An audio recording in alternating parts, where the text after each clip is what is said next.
She's here, your front. No! You're me?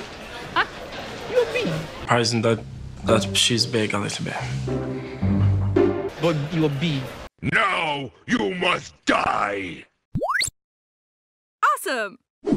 The new season of Before the 90 Days is only 2 episodes in. And when I first started watching, all I could think of almost immediately is where do they find some of these people? Like Lauren, who cooks shrimp in a bathroom regularly. Or Tiger Lily, who is marrying a guy she just met the day she meets him. And Renee, who has more red flags than the pronunciation of her name. My name's Renee. I'm from Espanola, New Mexico, and I'm 37 years old. If you can't see your screen, she spells her name R-A-Y-N-E.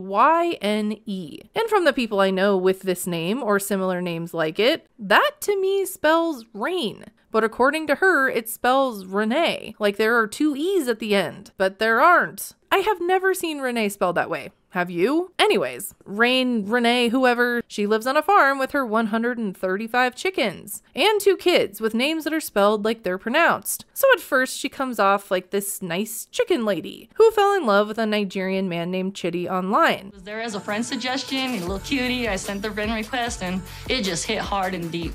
They have been talking for 5 years, and now Renee is ready to go to Nigeria to meet the man of her dreams. This, of course, all at first sounds like a very sweet Before the 90 Days story, and we find out a major detail about Chidi. I am blind. He talks about how an accident with an apple falling out of a tree and hitting him in the eye blinded his right eye. It kept deteriorating, and as a result of the impairment on the right eye, one evening I fell and I hit the left eye on a wooden desk. The hospital couldn't do anything, and now he is completely blind in both eyes. This is a really sad story. And it sets up how Chidi leaned into his Christian faith, overcame his disability, and met the woman of his dreams online. I pray a lot, day and night. And the Lord truly blessed me when he sent Renee to me. Renee did not notice when talking to Chidi at first that he was blind, but after sending him some pictures and not getting a complimentary response, he told her that he was blind. They talk like they have this wonderful connection, they get along so well, and Chidi says that he wants to marry her, but has some concerns. I'm worried that she don't understand how difficult a life with me might be.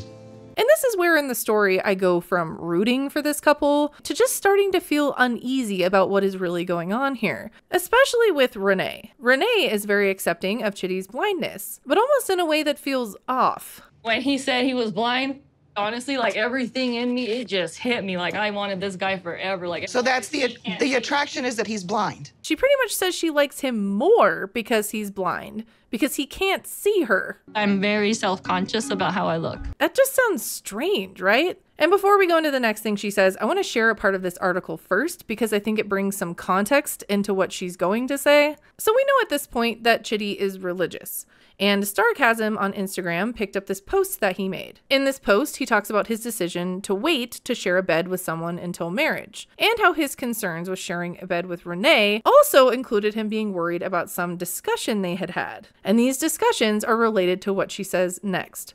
There's a whole other world and galaxy out there.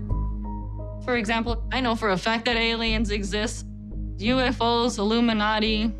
So off and on, she keeps saying that they are always on the same page about things, they can always have these great conversations, and none of what she's saying is something that hasn't been said before. She's not a Christian, she has different beliefs, whatever. But it's how she words this my way or the highway attitude about religion that is a huge red flag. People like him keep on living the way they are, believing that they're with God when they really are not.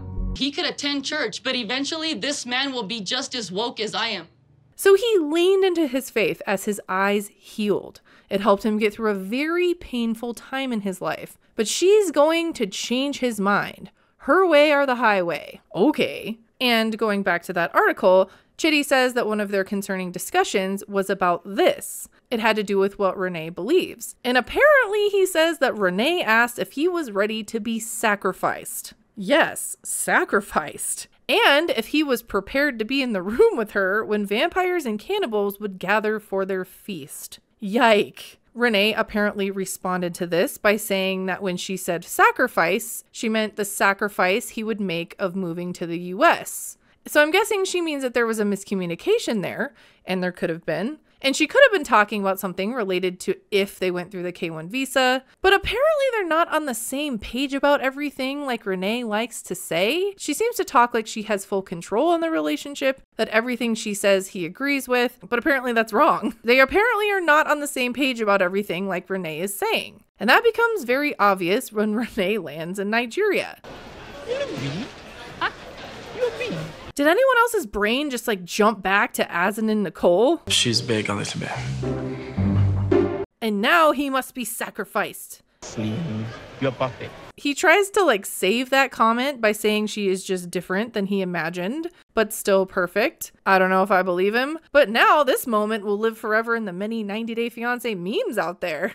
So now that they are together, they go back to Chidi's sister's house where he lives and he has his own room. And this is when a whole new mix of Renee's red flags begin to surface. And it all starts with meeting Chidi's sister. I've always had this feeling about some sort of drama or something in the future with the man's sister. Where does this feeling come from?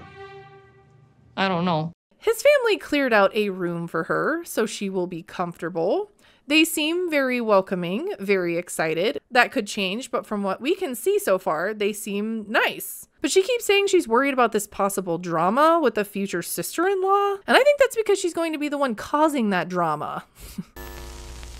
Azan and Nicole have a poem for you. Roses are red, Kimberly is crazy. Subscribe to the kiblz channel. Almost too lazy. Oh my gosh, lazy. And the last Renee red flag of the 2 episodes that have premiered is when Chidi tells Renee that he won't share a bed with her yet. As mentioned in that article, Chidi believes in waiting until marriage. The fact that they just met in person would also be a very valid reason to wait anyways. They don't really know each other that well yet. So Renee didn't know this and had some expectations with intimacy, apparently. And you can tell that she is disappointed. 5.5 years later and he's putting 2 doors between us. That hurts. That's like stabbing me in the heart. But with how direct he is about it, I think they just didn't talk about it at all. And she gets very frustrated. I didn't come all the way over here just for me to be alone. Again, I think she thought she had full control in this relationship and he would just go with what she wanted. And that's not the case. And that's something you can tell about her already, right? When she doesn't get her way, she gets angry pretty easily. Reminds me of someone else we know, you know, Angela. I hope it doesn't get to that level of Angela, but with this show, you never know. But if that is her thing that we end up seeing repeatedly, her getting upset when she doesn't have control, someone doesn't agree with her, she feels some sort of rejection, that means we're going to see her anger building up in the next episodes. And that theory does line up with the preview clips of her fighting with Chidi's family and actually leaving. You will never see me again. I'm done. I think that clip is a few episodes down the line. The clip for the next episode shows her getting upset about them killing chickens to eat. If you kill that, I'm gonna become really pretty freaking violent. It gives me concerns. Let that chicken live. So Renee and her anger, so far, seem to be the major problem that we will be seeing throughout this story. Let me know what you think of Renee, the spelling of her name, Chidi, their relationship. I think this will either be a very short story that ends quickly, or another long story that we just want to end as fast as possible. Not sure which yet. Thanks for watching. Bye!